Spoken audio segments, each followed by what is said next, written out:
Welcome to another episode of Pindrop Perspectives. This week is a change-up for the team. We're traveling back to the Old West, specifically to Cripple Creek, Colorado, for a hard-boiled Western short. Hold on to your hats as I turn it over to Mark. Welcome back, everybody, for another deep dive. This time, we are headed to 1891, Cripple Creek, Colorado. Gold Rush. Wild West, you get the picture. We've got a screenplay based on a real murder mystery. And some historical background, too.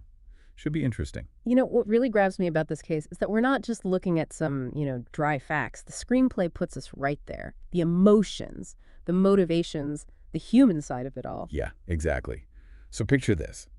Dusty streets, saloons packed with prospectors.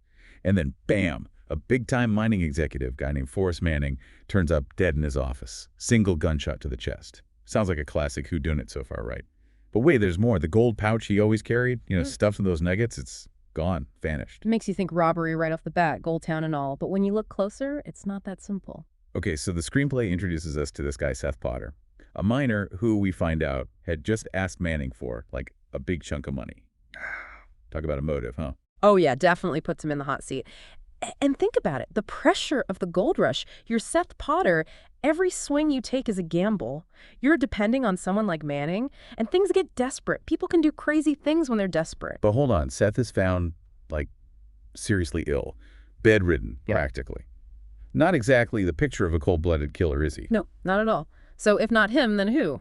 The screenplay keeps us guessing for a while, and then, boom, another twist. It was Seth's wife, Rosalind. And get this. It wasn't some big plan they hatched together. Rosalind overhears that Seth's request was going to be denied. They'd lose everything. So she takes matters into her own hands. Rosalind, she's a fascinating character, really. Clearly devoted to Seth, willing to do whatever it takes. But it makes you think, doesn't it? Yeah. About her methods, her impulsiveness. There's this one line in the screenplay. It sends chills down my spine every time. Rosalind confesses to Seth. She just says, I did it for you. Chillin'. So powerful, because on the surface, it's about love, right? But there's so much more there. Desperation, the length she'll go to protect their life together. And here's the kicker, Seth. Even though he had nothing to do with the murder, he just seems to accept it. Like, okay, let's move on. They're going to use that stolen gold to run. Start over. So yeah, murder mystery, but also about love, desperation. The choices people make when they're backed into a corner. All in this Wild West town. This is where the screenplay format shines, We're not just getting the facts. We're right there with the characters. We feel their emotions. We understand why they do what they do. Now, there's another big player in all of this. Jonathan Blaylock, powerful guy in the mining company, close friend of the murdered Manning. When he suspects Seth, well, let's just say he doesn't exactly play by the rules. Yeah, this is where the history really matters. Cripple Creek, back then, law enforcement was pretty scarce. People like Blaylock, they had the power, and they weren't afraid to use it. The screenplay describes Blaylock storming into Seth's place, waving a gun around, his men tearing the place apart. Intense. What's interesting here is that it shows how lawless things were. No due process. No concern for the rights of the accused. Blaylock, he's grieving, wants revenge, but his actions are pretty messed up, even for Cripple Creek. Especially when you consider that Seth is really sick during all this, delirious with fever. Makes you think about the potential for a huge miscarriage of justice. It really does. Imagine being innocent, stuck in that situation. It makes you wonder, what would have happened if Rosalind's role had come out? Would she have faced any real consequences? Or would her love for Seth, her reasons, would that have mattered? Yeah, it's a big question, isn't it? Frontier justice. Where's the line? Right and wrong get kind of blurry. But the screenplay doesn't stop there. It shows how Manning's murder affects everyone, the whole town. You can feel it, fear, suspicion. In a small town like that, suddenly everyone's looking at their neighbor like, could they be a killer? The way the screenplay describes it, it's vivid. Those saloons, they go from, lively, crowded to whispers, sideways glances, like a darkness has settled over Cripple Creek. And it's not just paranoia. The screenplay suggests there was already violence in the town.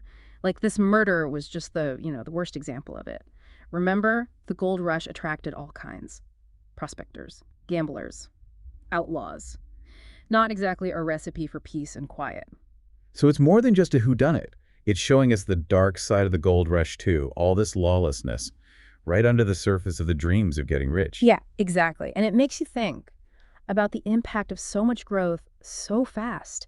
Can a town hold on to its values, its order, when it's flooded with people like that, wealth like that? It's a question we still ask today, when towns and cities grow too quickly. So there's this scene. Blaylock is getting frustrated. He can't find the killer. And he starts ranting about, the lack of law in Cripple Creek, blaming the governor, no sheriff, you're on your own, folks. And that lack of authority, it's crucial. It created this, a vacuum. Yeah. And someone like Blaylock, he stepped right in, took over, decided he'd be the one to deliver justice, whatever that meant to him. And as we've seen, his version of justice wasn't always,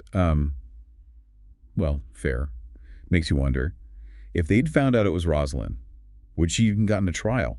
Or would Blaylock and his men have just, decided her fate right there? Chilling thought. And the screenplay doesn't shy away from that possibility. The abuse of power, innocent people getting caught in the middle, makes you question how justice was served, Yeah. Or if it even was. So what happens to Seth and Rosalind? Well, once Rosalind confesses, they make a big decision.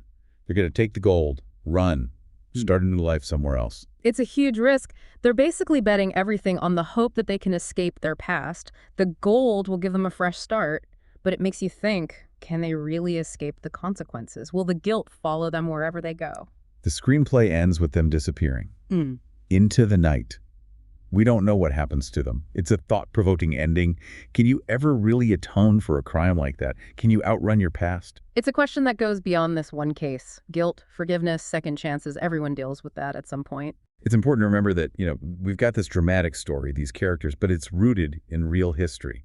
The gold rush, Cripple Creek, the lawlessness, the desperation. It's all drawn from historical accounts. Definitely. It's easy to get caught up in the story, but it's a reminder. We're looking at a piece of American history. Brutal, but real. It shows that link between opportunity and, chaos, prosperity and violence. It defined that era. And within all of that, the screenplay doesn't forget about the human element, the good, the bad, the stuff in between. Steph's passivity, Rosalind's fierce loyalty, Blaylock wanting to take justice into his own hands. All parts of who we are, brought to life in this story. And that's what makes this deep dive so interesting. It's more than just a murder. It's a story that forces us to think about justice, morality, the choices we make when we're faced with impossible situations. Thinking about those choices, there's this contrast between Seth and Rosalind that I keep coming back to. Seth, even though he was a suspect for a while, he almost disappears, doesn't he?